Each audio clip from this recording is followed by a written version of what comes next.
The first shot echoed through the Hillsville courthouse like a clap of thunder, and then the world went mad.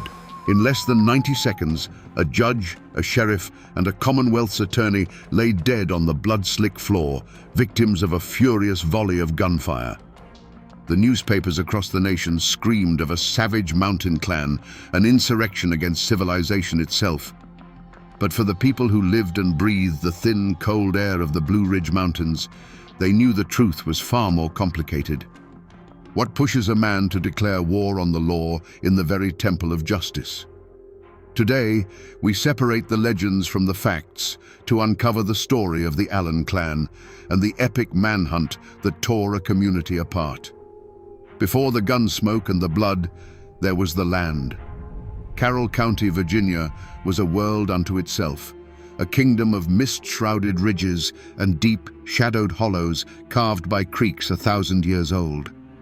The Blue Ridge Mountains weren't just a backdrop here, they were a living presence that shaped the people, instilling in them a fierce independence and a profound distrust of the flatlands below. In this isolated world, a man's worth was measured by the land he owned, the family he raised, and the honor he was willing to defend with his life. The seasons, not the clock in a distant capital, dictated the rhythm of life. At the center of this world stood Floyd Allen. He was a man built of the same hard rock as the mountains themselves, a patriarch in the truest sense. He wasn't some poor dirt farmer. He was a wealthy businessman, a landowner with vast tracts of timber and a former county supervisor. His word was law in the hollows. To his friends and family, he was generous and loyal to a fault. To his enemies, his temper was a force of nature, as sudden and violent as a summer thunderstorm. He saw himself not as a citizen subject to the law, but as the source of law in his domain. If Floyd was the fire of the Allen clan, his younger brother Sidner was the ice. Where Floyd was impulsive and hot-blooded, Sidner was cool, intelligent, and calculating. He too was a man of considerable wealth, but he showed his ambition in a different way. Just a few years before the tragedy, Sidner had completed a magnificent new home, the finest in the county. It was a testament to his success, a symbol of permanence and legacy, built with the finest wood and stone. It was a castle for his own dynasty, a place where he expected to live out his days in peace and prosperity. The Allens were not outlaws hiding in the shadows. They were the power in these hills. They were a sprawling, interconnected web of cousins, nephews, and in-laws, bound by blood and a shared code. They were respected, and they were feared. Their influence reached into local politics, business, and law enforcement. To cross one Allen was to cross them all, and everyone in Carroll County understood that simple, unshakable fact. They had built a world that answered to them and them alone. In these mountains, there were two kinds of law. There was the law written in books, administered by judges and lawyers from towns who didn't understand the ways of the high country. Then there was the unwritten law of the mountains, the code of honor. This code said that family was absolute, that an insult could not go unanswered, and that a man had the right to settle his own disputes. To be arrested and dragged before a judge for defending your kin was more than a legal problem. It was a profound public humiliation. It was an attack on your name and your very manhood. But the outside world was beginning to press in, its tendrils reaching up the mountain roads. Telegraph wires hummed with messages from a central government, and railroad surveyors planned routes that would cut through the heart of the old territories. A new kind of law was coming with them, an impersonal, unbending law that had no respect for a man's reputation or the weight of his name. Little did the Allens know, this encroaching world was about to put their code, their power, and their very lives on trial. And when those two worlds finally collided, they would not bend, they would shatter. The Allens didn't just live on the land, they were born of it. Their roots in Carroll County ran as deep as the ancient oaks. Generations before, their Scots-Irish ancestors had pushed into this unforgiving wilderness, looking not for easy living, but for a place where they would be beholden to no king and no landlord. They carved their existence out of the rocky soil, and their claim was sealed not just by deeds, but by the sweat, blood, and bones of their kin who were buried in it. This land was a heavy inheritance, a reminder that they had built their world from nothing, and they would bow to no outside authority that tried to take it away. This deep-seated distrust of distant power was a wound that had never truly healed since the Civil War. The mountains had been a house divided, a place where loyalty to Richmond or Washington could get a man killed by his own cousin. The war left behind a bitter legacy, a deep-seated suspicion that the laws passed in far-off capitals were designed to control and suppress the mountain people, not to protect them. For men like the Allens, the arrival of a state-appointed judge and a Commonwealth's attorney felt less like the administration of justice and more like the arrival of a garrison in occupied territory. In Carroll County, a family name was everything. It was a history, a code, and a burden. To be an Allen was to understand that you were part of something larger than yourself. It meant you never showed weakness, you never backed down from a fight, and you settled your own accounts. The name was a shield for those who bore it and a clear warning to those who might cross them. It carried with it the unspoken duty to uphold the family's honor and dominance, a duty that fell most heavily on the Patriarch, Floyd Allen. So when Floyd Allen stood in that courtroom, he wasn't just one man facing a year in prison. He was the living embodiment of generations of clan history. He was defending more than his own freedom. He was defending his family's name and the very principle that an Allen did not submit. The courtroom wasn't just a room. It was a battlefield where the old ways were clashing with the new. Judge Massey represented the cold, impersonal law of the state, but Floyd Allen represented the hot-blooded, unwritten law of the mountains, a law that had been the final word in these hills for over a century.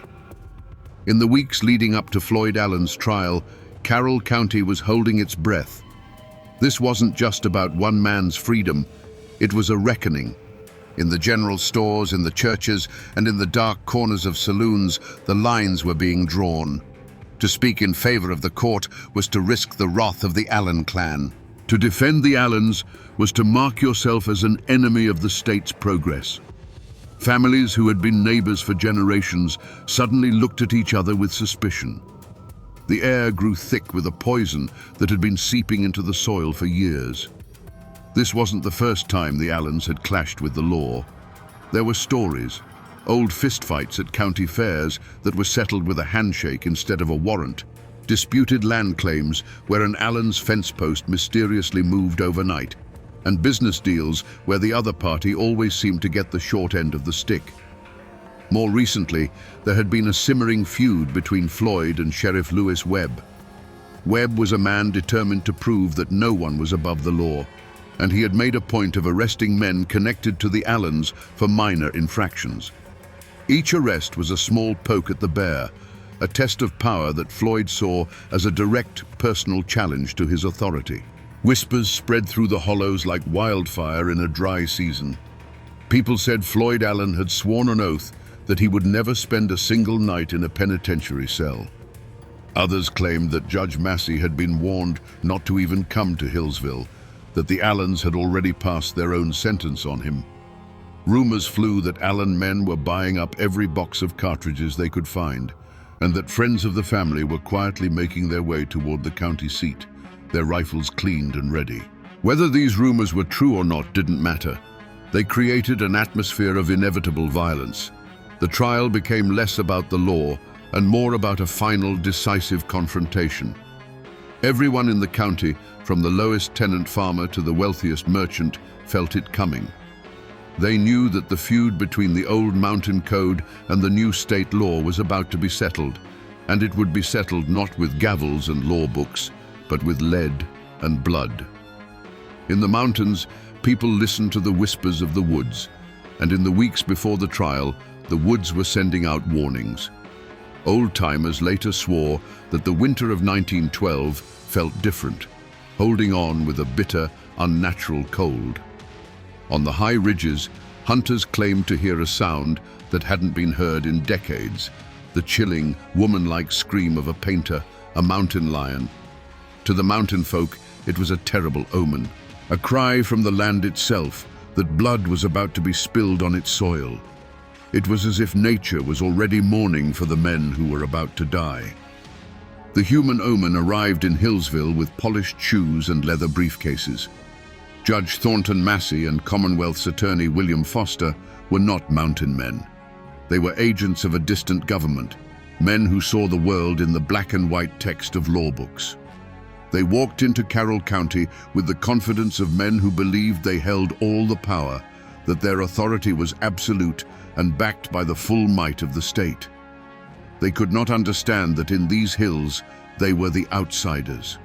They were the foreign body that the clan, like a feverish immune system, was preparing to violently reject.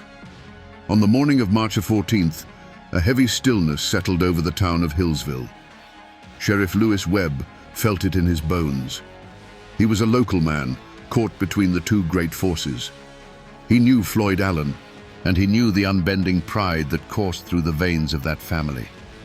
As he strapped on his pistol that morning, he wasn't just preparing for a day in court. He was preparing for a war. He could see the hard, unblinking eyes of the Allen clan members gathering on the courthouse steps. The air was thick and electric, like the dead calm before a lightning strike. Every man in that town knew that something terrible was about to happen. They were just waiting for the first drop of rain or the first flash of fire. The courtroom in Hillsville on March 14th, 1912, was a powder keg waiting for a spark. The air was thick with the scent of wet wool, chewing tobacco, and raw fear. On the bench sat Judge Thornton Massey, his face a grim mask of authority. Standing ready was Sheriff Lewis Webb, his hand hovering near the butt of his revolver, and scattered throughout the room, in the gallery and among the benches, were the Allens. They weren't there as spectators. They were there as soldiers, their eyes cold and watchful, their coats hanging heavy with the weight of concealed pistols. The jury filed back in, their faces pale. The foreman refused to look at Floyd Allen as he read the verdict. Guilty. A low murmur rippled through the crowd, a sound like a distant rock slide. Then came the sentence. 1 year in the state penitentiary.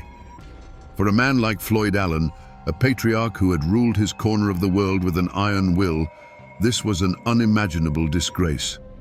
It wasn't the loss of a year of freedom.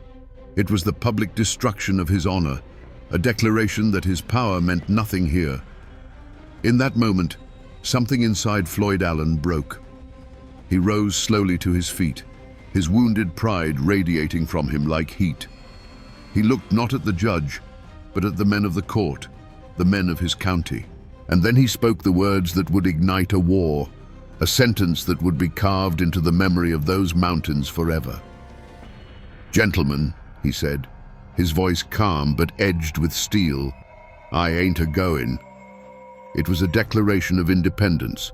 It was a final, absolute rejection of the court's authority. Judge Massey, stunned by the defiance, quickly ordered the sheriff, "Get your man." As Sheriff Webb took a step forward, the world seemed to slow down. Hands went to guns. Every man in that room held his breath, balanced on the knife's edge between law and anarchy. And then it happened. A single deafening crack of a pistol shot shattered the silence. To this day, no one knows for sure who fired it. Was it Floyd Allen making good on his promise? Was it Sheriff Webb trying to enforce the judge's order? Or was it Floyd's son, Claude, firing from the gallery to protect his father? It doesn't matter. That first drop of blood was all it took. In that instant, the trial of Floyd Allen was over, and the war of the Allen clan had begun. The courtroom was no longer a place of law. It had become an execution ground. That first gunshot did not begin a duel. It detonated the world. The courtroom erupted into a volcano of sound and fury. It was not a chaotic panic. It was a coordinated, devastating volley. From the gallery, from behind benches, from the doorways, the Allens unleashed a storm of lead. The sharp cracks of pistols blended into a single continuous roar, a deafening thunder that shook the very foundations of the building and the law it represented. Through the eyes of a terrified witness huddled on the floor, the scene was a nightmare of flickering shadows and brilliant flashes of fire. Judge Thornton Massey was slammed back into his high-backed chair as if struck by an invisible fist. For a moment he sat upright, his face a mask of shock, before sliding silently from the bench. His gavel clattered onto the wooden planks, the last sound of order in a world now ruled by chaos. The symbol of the law was the first to fall. Sheriff Lewis Webb, caught in the open as he moved toward Floyd, never had a chance to draw his weapon. He crumpled to the floor, his life extinguished in an instant. Commonwealth's attorney William Foster staggered back, a look of disbelief on his face, before collapsing amongst the very law books and papers he had used to condemn Floyd Allen. Men who had moments before been arguing points of law were now diving for their lives under tables and behind railings. The air grew thick and heavy with gun smoke, so dense it choked the lungs and burned the eyes. The constant splintering of wood and shattering of glass was punctuated by the screams of the wounded and the terrified. Augustus Fowler, a juror who had simply done his civic duty, was caught in the crossfire and fell, a random victim in a war he had no part in. For 90 seconds, the Hillsville courthouse was the heart of a maelstrom, a place where the only authority was the muzzle of a gun. And then, as suddenly as it began, it was over. A deafening silence fell over the room, broken only by the groans of the wounded and the soft flutter of legal papers drifting down through the hazy, acrid air. When the smoke began to clear, the walls and the judge's bench were pockmarked with dozens of dark, ugly holes, silent witnesses to the carnage. The law of the state had been tried, judged, and executed in its own sanctuary. Through the haze, the surviving Allens moved with a chilling purpose. They were not panicked. They were a clan of soldiers retrieving their wounded leader. They scooped up the bleeding Floyd Allen, and before anyone could fully comprehend what had just happened, they were gone. They melted out of the courthouse and vanished into the misty streets of Hillsville, leaving behind a scene of unimaginable slaughter. The war had been declared, the first battle had been won, and the Allens were now retreating into the mountains that would become both their fortress and their prison. To understand what happened in that courtroom, you have to try, just for a moment, to look at the world through Floyd Allen's eyes. In his mind, he was not the criminal. He was the victim of a conspiracy. These men, Judge Massey, Attorney Foster, they were outsiders, invaders who had come into his territory, his kingdom, to strip him of his authority and his honor. The trial wasn't a search for truth. It was a public ritual of humiliation designed to break him and, through him, the power of the Allen clan forever. When the jury foreman spoke the word guilty, it wasn't just a verdict. It was the deepest possible insult. When the judge pronounced the sentence of 1 year in a cage, it was a death sentence for Floyd's pride. In that moment, the switch flipped. The courtroom was no longer a place of law. It became a battlefield. The judge was not an arbiter of justice. He was the enemy commander who had just ordered his execution. The sheriff was not an officer of the court. He was the enemy soldier sent to capture him. The primal, unwritten law of the mountains, the law of survival and violent defense of one's own, instantly overrode the written law of the state. There was no room for hesitation. The moment the attack on his honor became a physical threat, the moment Sheriff Webb moved to lay hands on him, the time for words was over. For the Allens, this was self-defense. They were not murdering men. They were eliminating threats. In the cold calculus of clan survival, a judge who would cage their patriarch was an existential danger that had to be neutralized. The volley of gunfire was not an act of chaotic rage. It was the brutal, logical conclusion of their code. It was a preemptive strike to prevent the destruction of their world. As they carried their wounded leader from the smoking, blood-soaked courthouse, there was likely no remorse. There was no triumph. There was only the grim, chilling satisfaction of having met a mortal threat with overwhelming force. They had done what they had to do. They had defended their king and the honor of the clan. In their minds, they weren't fugitives fleeing justice. They were soldiers, retreating from a victorious battle, heading for the high ground to prepare for the long, bloody war that they knew was coming. When the last gunshot faded, the silence it left behind was more terrifying than the noise. It was a heavy, sacred silence, the kind that falls over a fresh grave.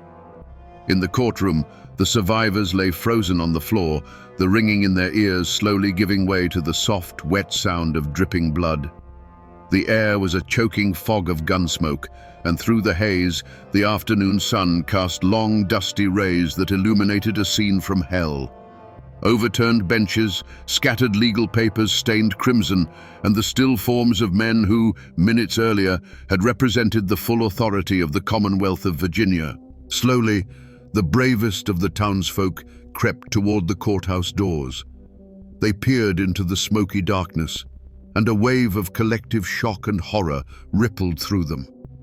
The news spread not like a rumor, but like a physical blow, striking the heart of Hillsville and knocking the breath out of it. The courthouse, the very symbol of order and civilization in their small world, had been desecrated. It was no longer a hall of justice. It was a slaughterhouse, a tomb for the law itself. The telegraph key began to chatter frantically, tapping out a message of carnage that sent a shockwave across the state and the nation. This was not just a backwoods murder. This was an open insurrection. The governor of Virginia, William Hodges Mann, declared it a direct outrage upon the civilization of the state. He vowed that this act of rebellion would be met with the full, crushing force of the government. The honor of Virginia was at stake, and it would be redeemed in blood if necessary. An immediate and furious manhunt began. Local posses were hastily formed, filled with men fueled by a mixture of civic duty, outrage, and a lust for the staggering reward money that was immediately offered. They were armed, angry, and determined, but they were local men plunging into a wilderness that the Allens knew intimately.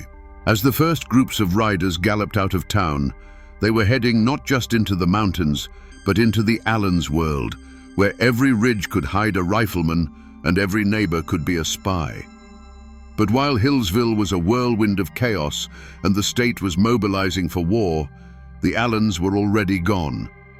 They had moved with the swift, silent efficiency of ghosts. They had treated Floyd's wounds, gathered their forces, and melted into the labyrinth of misty hollows and dense forests they called home. The mountains had swallowed them whole. As the first posses nervously picked their way up the muddy tracks into the high country, they were hunting shadows. The Allens had won the battle, and now, on their own turf, they prepared for the siege. The Carroll County Courthouse Massacre didn't unite the community in grief. It ripped it in two. A fault line cracked open, running through families, churches, and friendships that had stood for generations. In the days that followed, the general store became a silent theater of suspicion. Men who had known each other since boyhood would now only nod curtly, their eyes avoiding contact. A word spoken in defense of the slain judge could be seen as a betrayal of your own mountain people, while a word of sympathy for the Allens could mark you as an enemy of the state. Every conversation was a minefield, and silence became the safest language. A wall of silence, as dense and impenetrable as the mountain laurel, rose up to protect the fugitives. It was a wall built of two things, fear and kinship. The fear was simple and immediate. The Allen clan was vast, and their reach extended into every hollow. To be seen talking to a lawman could mean a burned barn, a dead milk cow, or worse. The posses might be in town today, but the Allens would be your neighbors forever. This fear was a cold, hard fact of life that every mountain family understood. But it was more than just fear. For many, the Allens were not monsters. They were their own.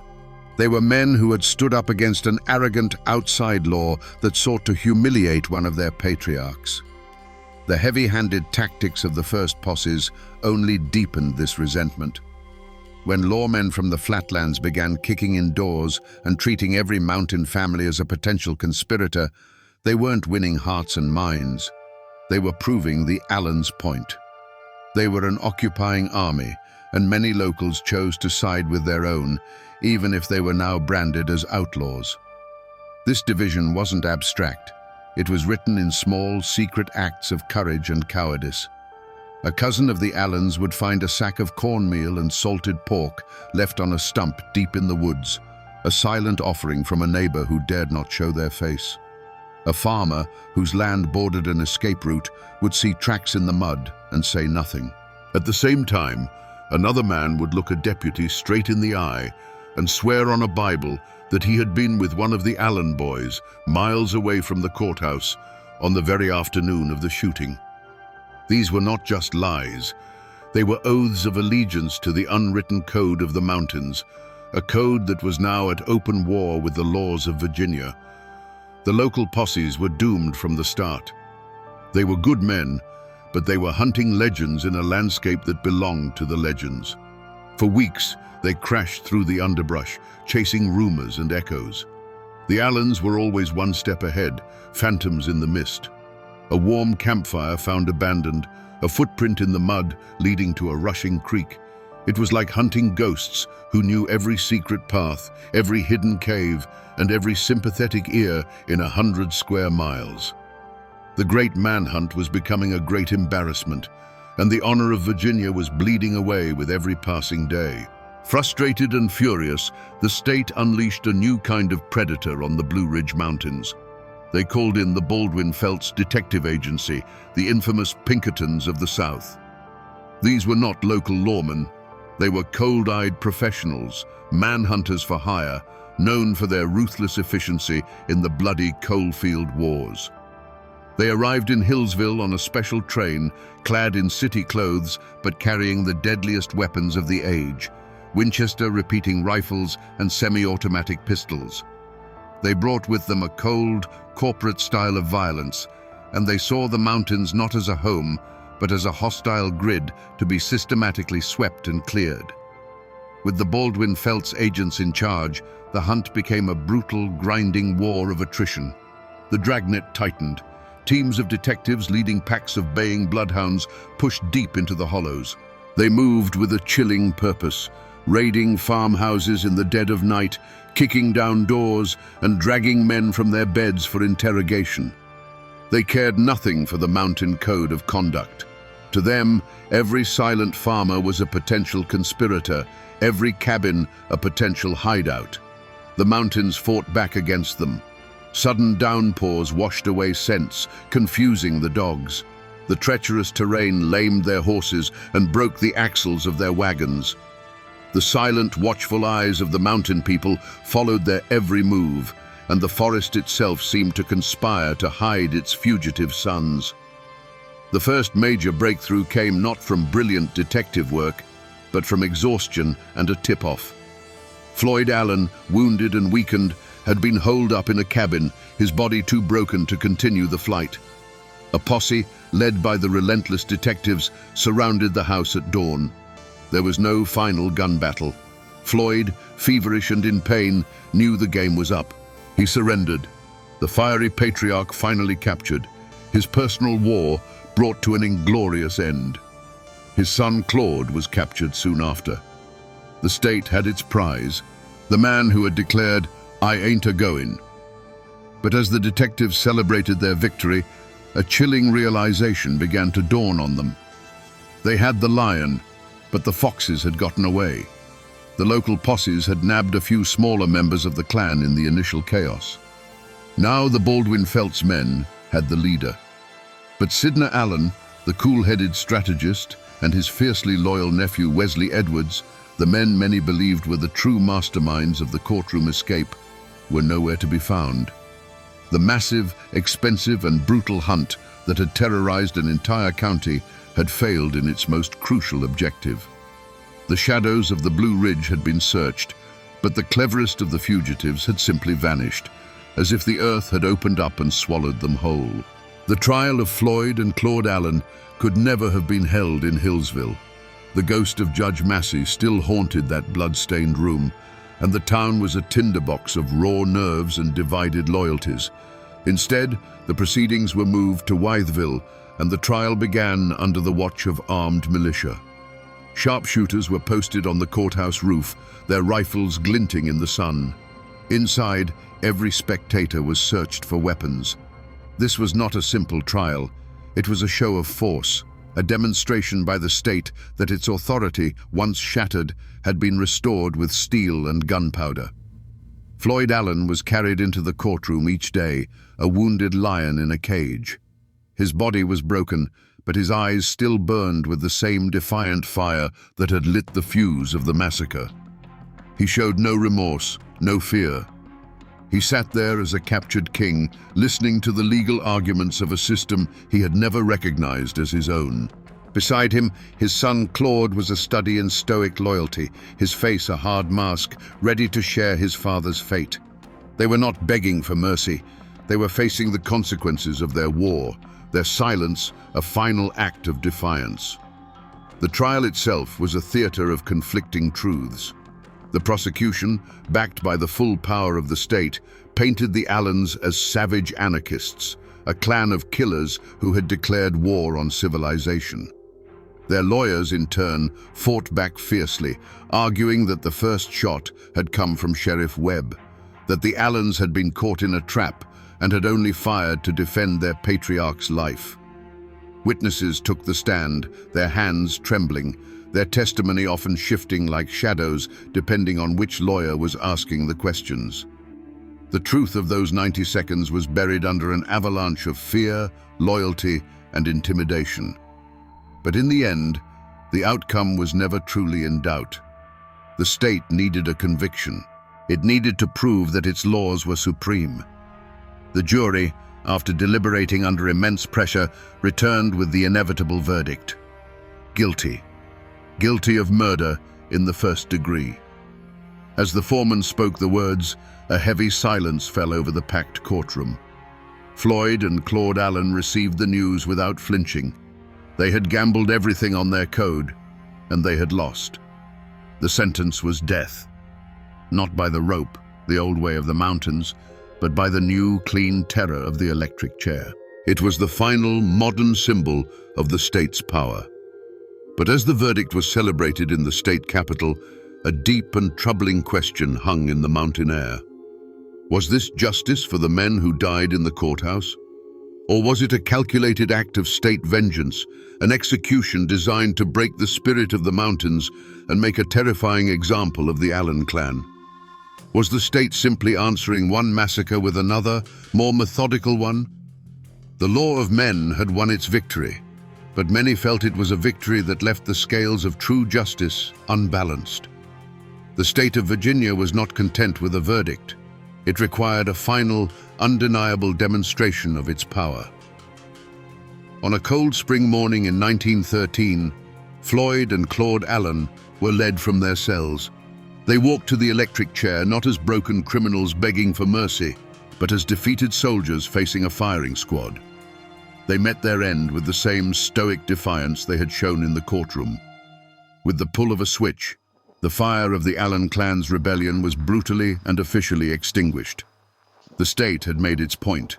The old code of the mountains was dead, and this was its public execution.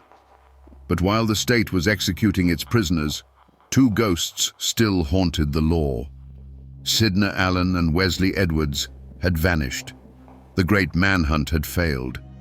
For 6 months, they were whispers in the wind, their escape feeding the growing legend of the clan's cunning. But they weren't in the mountains. They had slipped through the net and made their way hundreds of miles west to Des Moines, Iowa. Shaving their mustaches and taking on new names, they lived a quiet life, working as carpenters. Their fatal mistake was not a slip of the tongue, but a longing for home.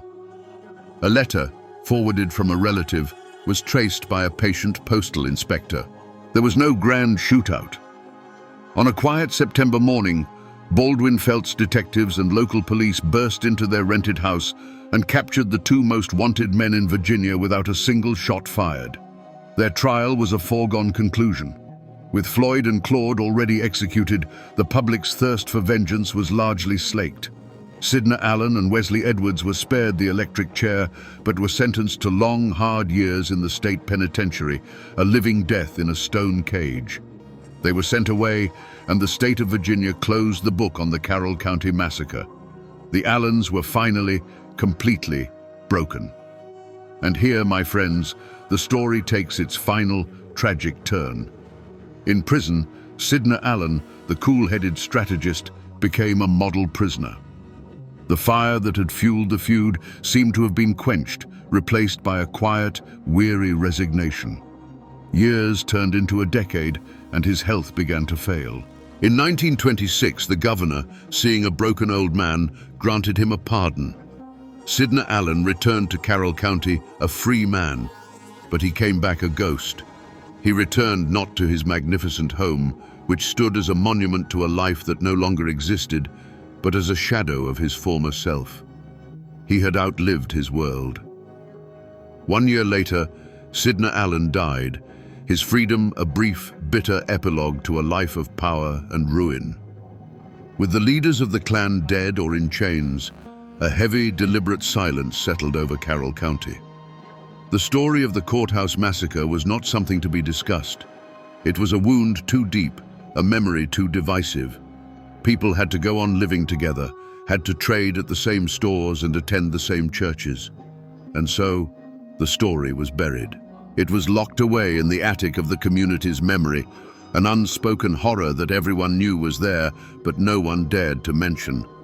They tried to move on, to plow over the blood-soaked ground and plant anew, but some scars are too deep to ever truly fade. And what is left of this epic war today, more than a century later? The names are still there. Drive the winding roads of Carroll County, and you will still find the names Allen, Webb, and Edwards on mailboxes. The descendants of the clan and their victims still walk the same land. For them, it is a heavy inheritance, a legacy of both fierce pride and terrible violence. The story isn't told with the old fire anymore. It is a quiet history, a family secret shared in hushed tones, a reminder of a time when the blood ran hot and the law of the mountains met the law of the state in a fatal collision. If you go to Hillsville today, you won't find the old courthouse. It was torn down decades ago, and a new one stands in its place, a symbol of a more orderly world. The 57 bullet holes that scarred its walls exist now only in photographs and memory, the physical wounds of that day finally erased. But drive a few miles out of town, and you will find it. Sidna Allen's magnificent house still stands. It is a private home now, but it remains a silent, brooding monument to the ambition of a fallen dynasty, its sturdy walls and grand design a testament to a future that was burned away in a few minutes of gunfire. In the local cemetery, the final chapter is written in stone. Here, the feud is over. The combatants lie in a final, silent truce under the shade of ancient trees. Floyd and Claude Allen lie not far from the men they were convicted of killing. The simple dates carved on their tombstones give no hint of the 90 seconds of chaos that forever bound their fates together. Here, they are all equal, their passions cooled, their war finally over. The people of Carroll County tried to bury the story, to let the grass grow over the scars. But the mountains don't forget. They were here long before the Allens arrived, and they will be here long after the last stone on their graves has crumbled to dust. The wind that whispers through the pines on the Blue Ridge still carries the echo of those gunshots. The dark hollows where Sidna and Wesley hid still hold the memory of their flight. The land itself is the final witness, the keeper of a story that is now part of the very soul of this place. So we return to the question that echoed from that bloody courtroom. What pushes a man to declare war on the law in its own temple? After walking through the smoke and shadows of this story, we can see the answer is not a simple one. The slaughter in Hillsville wasn't just the act of a cornered criminal, it was the last, desperate roar of a dying world. Floyd Allen saw himself not as a lawbreaker, but as a sovereign king in his own land, and the court's verdict was an invasion, a declaration of war against his entire way of life. The gunshots were the death rattle of an unwritten code of honor that had ruled those mountains for 150 years. This is a story about the brutal collision of two Americas. It is a story of family loyalty pushed to its most violent and tragic extreme. It is a story of pride so fierce it would rather die in a blaze of gunfire than bend its knee to a foreign power, even if that power was the government of its own state. There were no simple heroes here. There were proud, violent men who met their fate, and a new, organized form of power that meted out its own cold and methodical form of violence in return.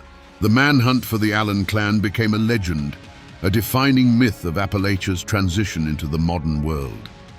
It is a harsh and brutal lesson that reminds us that progress is often not a peaceful parade, but a bloody, painful conquest. The world of the Allens is gone now, buried in the past, but its memory lingers. It serves as a stark reminder of a time when the mountains bred a different kind of man, and when justice was not a matter of law books, but of blood. And now, my friends, you know the rest of the story.